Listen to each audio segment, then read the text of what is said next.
শব্দৰেই জীৱনৰ বৈভৱ, শব্দৰেই কথকতা, শব্দৰ মাজতেই জীৱন অন্বেষণ, শব্দৰেই অনুভৱৰ আখৰা।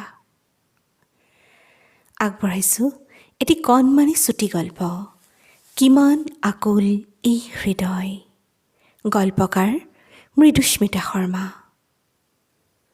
অনুভৱৰ এই পৃষ্ঠাত সময় যেন এক বুৱতী নৈ, জীৱনৰ বিচিত্ৰতাক বুকুত সামৰি নিৰৱধি বৈ যায়। ৰৈ যায় মাথো সোঁৱৰণি, সুখ দুখ প্ৰেম আৰু আন্তৰিকতাৰ।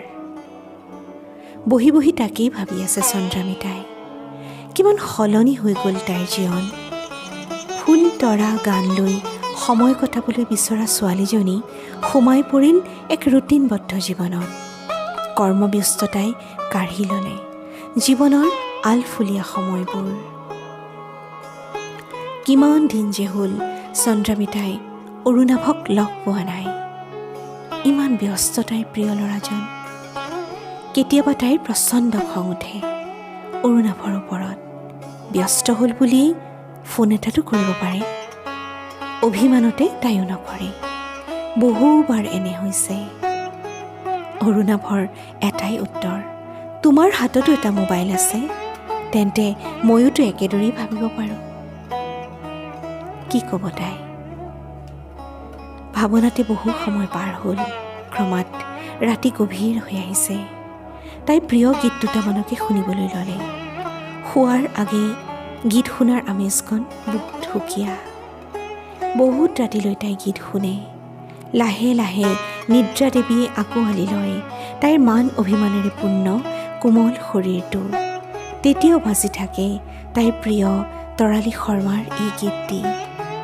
আহিবা তুমি দুপৰ নিশা, যেতিয়া পৃথিৱী শুব, মৰমে আমাৰ দুকুল উপচাই সাগৰ বিচাৰি বব, সাগৰ বিচাৰি বব।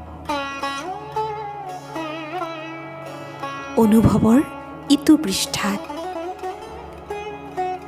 আনহাতে অৰুণাভো উজাগৰে আছে। চন্দ্ৰামিতাৰ ছবিয়েই তাৰো দুচকুত। মনে মনে ভাবে ই মৰম আকলোৱা ছোৱালীজনীৰ কথা। তাইৰ অভিমানবোৰে তাক স্পৰ্শ কৰে। তাইৰ হাজাৰটা আপত্তি শুনিবলৈ তাৰ বুকুখন উত্ৰাউল হৈ থাকে। ক'ব নোৱাৰে মনৰ কথাবোৰ। মনে মনে মাথো ভাবে, এই মিঠা, তুমি বাৰু জানানে তোমাৰ কাজল সনা দুচকুত মই বহুত মৰম উমলি থকা দেখা পাওঁ। তোমাৰ আপত্তিবোৰ অভিমানবোৰ শুনিবলৈ মই বাট চাই থাকোঁ। এইবাৰ লগ পালে তোমাক জনাম মোৰ বুকুত লুকুৱাই থকা কথাবোৰ। তোমাক কম, এই যান্ত্ৰিক পৃথিৱীখনত তোমাৰ মৰম আকলোৱা নিষ্পাপ হৃদয়খন বৰ আপুৰুগীয়া। এইজনী চন্দ্ৰামিতাক মই সযতনে ৰাখিব খোজোঁ চিৰদিনৰ বাবে। অনুৰাগৰ এমুঠি আবিৰেৰে হয়তো তাইৰ হিয়াখন ৰাঙল হৈ উঠিব। অৰুণাভেও গীত শুনি শুনি পৰম প্ৰশান্তিৰে শুব খোজে। শোৱাৰ আগতে গীত শুনাটো অৰুণাভৰতো বহুদিনীয়া অভ্যাস। বাজি উঠে তাৰ প্ৰিয় গীত। শীতৰে সেমেকা ৰাতি তুমি মোৰ জোন, তুমি নহ'লে অ' মৰম, আধৰুৱা মোৰ সপোন, আধৰুৱা মোৰ